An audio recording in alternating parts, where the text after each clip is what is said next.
Сәлеметсіздер ме? Мен Мариновка ауылының номер 2 жалпы орта білім беретін мектебінің қазақ тілі және әдебиеті пәні мұғалімі Алпамыс Ұлболсынмын. Сіздерге педагогикалық идеялар фестиваліне шеберлік палитрасы номинациясы бойынша дайындаған баяндамамды ұсынғым келеді.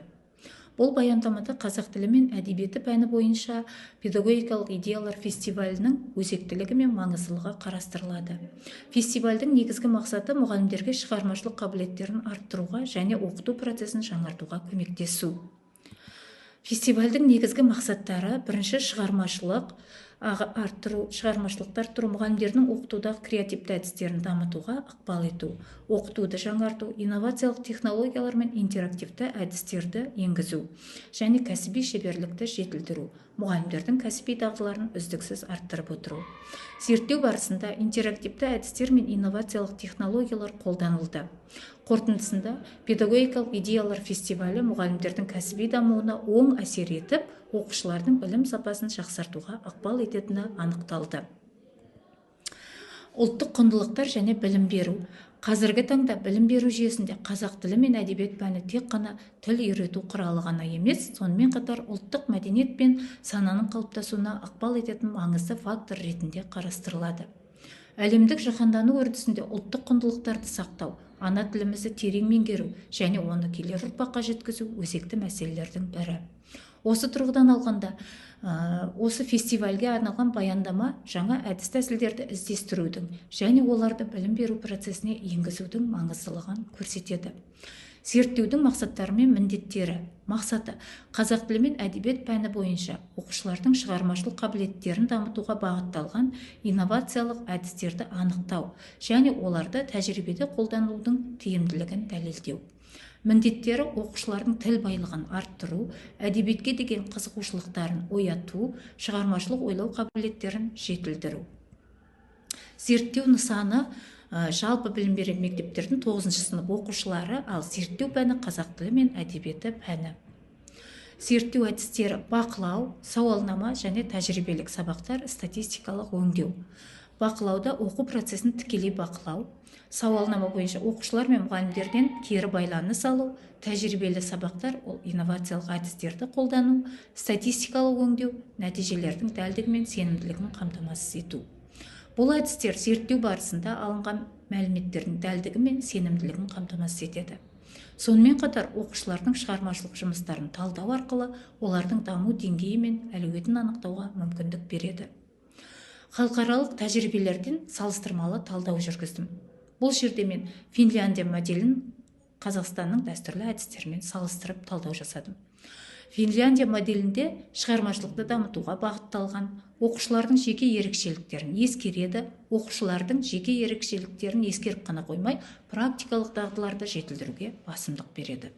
Артықшылығы: оқушылардың өзіндік ойлау қабілеттерін дамыту, ал кемшілік тұстары: мұғалімдерге жоғары деңгейлі кәсіби дайындық қажет. Қазақстанның дәстүрлі әдістері болса, теориялық білімді тереңдетуге мүмкіндік береді, шығармашылықты шектеуі мүмкін және халықаралық тәжірибеден үйрену қажеттілігі туындайды. Осы тұста риторикалық сұрақтар туындайды. Неліктен шығармашылық? Неліктен біз оқушыларды тек қана теориялық білімін емес, олардың шығармашылық қабілеттерін де дамытуға мән беруіміз керек? Әдістерді үйлестіру тұсында қазақ тілі мен әдебиет пәнін оқытуда дәстүрлі және заманауи әдістерді қалайша үйлестіре аламыз? Немесе мұғалімнің дамуы барысында әр мұғалім өзінің оқыту әдісін жетілдіру үшін қандай қадамдарды жасауы керек деген сұрақтар туындайды. Енді шығармашылық ынталандыруға мен бір оқиғаны мысалға алдым.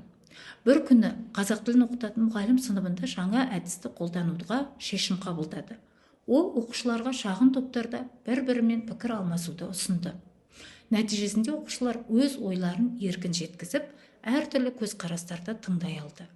Бұл оқиға мұғалімге оқытудың жаңа тәсілдерін енгізуге ынталандырды. Қорытындыласам, әдістемелік жаңашылдық оқушылардың белсенділігін арттырып, олардың ой өрісін кеңейтеді деген қорытындыға келуге болады.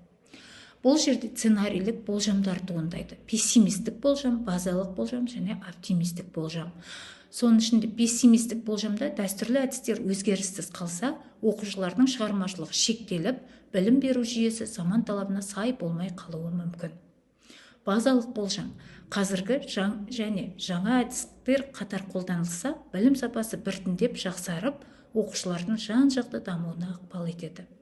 Оптимистік болжам: жаңа әдістер кеңінен қолданылса, оқушылардың шығармашылық қабілеттері артып, болашақта еліміздің мәдени дамуына үлкен үлес қосады. Осы игі мақсатқа жету мүмкін бе? Зерттеу нәтижелеріне сүйене отырып, бұл сұраққа жауап іздеу біздің басты міндетіміз. Енді осы баяндамамды қорытындыласам, қазақ тілі мен әдебиеті пәнін оқытудағы әдістерді халықаралық тәжірибелермен салыстыра отырып, біз білім беру сапасын арттыру үшін жаңа жолдарды іздеудің қажеттілігін түсінеміз. Финляндия секілді елдердің тәжірибесі көрсеткендей, шығармашылық қабілеттерді дамытуға бағытталған оқыту әдістері оқушылардың ойлау қабілеттерін жетілдіруге ықпал етеді. Осындай тәсілдерді енгізу Қазақстанның білім беру жүйесіне жаңа серпін беруі мүмкін. Практикалық тұрғыдан алғанда, бұл әдістерді қолдану үшін мұғалімдердің кәсіби дайындық деңгейін арттыру қажет.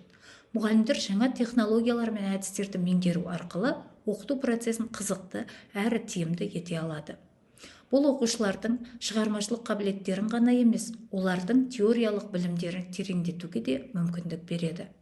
Аталған осы баяндамамда талданған ойлар мен нәтижелерді қорытындылай келе, қазақ тілі мен әдебиет пәнін оқытуда дәстүрлі және заманауи әдістерді үйлестірудің маңыздылығын атап өткім келеді. Бұл үйлесім оқушылардың жан-жақты дамуына ықпал етіп, білім беру сапасын жақсартуға мүмкіндік береді. Назарларыңызға рахмет.